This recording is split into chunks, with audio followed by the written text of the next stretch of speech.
guys, today I've been asked to solve problem 9 and I'll be showing you guys how to evaluate the limit as x approaches 0 of sine of 4x squared over x. So for part A, I restated the question that we're being asked to solve here, which is the limit as x approaches 0 of sine of 4x squared over x. In B, we have the theorem that we're going to use today to prove that our solution is valid.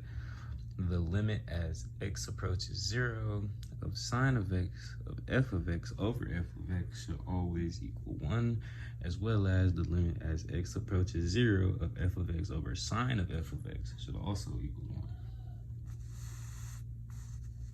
So, first, we look at our problem. So the problem we're going to be solving here is the limit as x approaches 0 of sine of x, sine of 4x squared over f over x. Sorry about that, guys.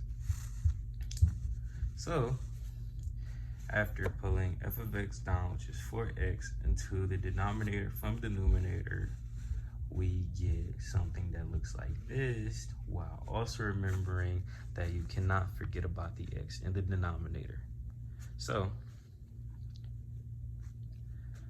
after pulling that out and simplifying it like this, we get to substitute the 0 in for the numbers. After substituting 0 in for these numbers, we see that we come out with 0 for the limit. Just to test it one more time, we had to make sure that the limit would be the same both ways, as well as f of x over sine of f of x would be the same. That way we know that it satisfies the theorem that we pulled from 2.4, and it did. So we state today that the limit as x approaches 0 of sine x squared over x equals 0.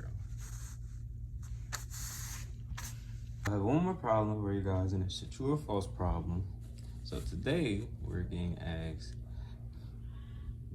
about if this equation here is true or false. So let's read it out. D over dx times sine squared of x equals d over dx times cosine squared of x.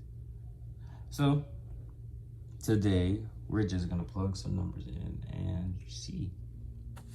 So we're going to start with 1. D over dx of sine squared of 1 equals 0, because the derivative of every constant will always be 0. So let's see about cosine. So the derivative of cosine squared of 1 is also 0. So we know that this function is true for the value 1. But let's try a higher value. Let's try 5. So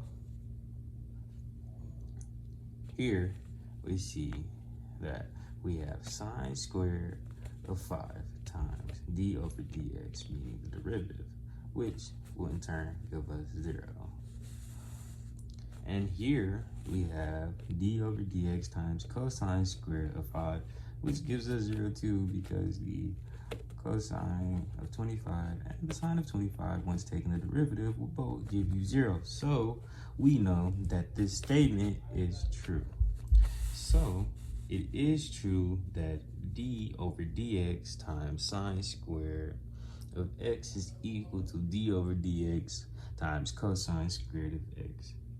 Thank you so much for watching my video today. Have a great day and good luck studying.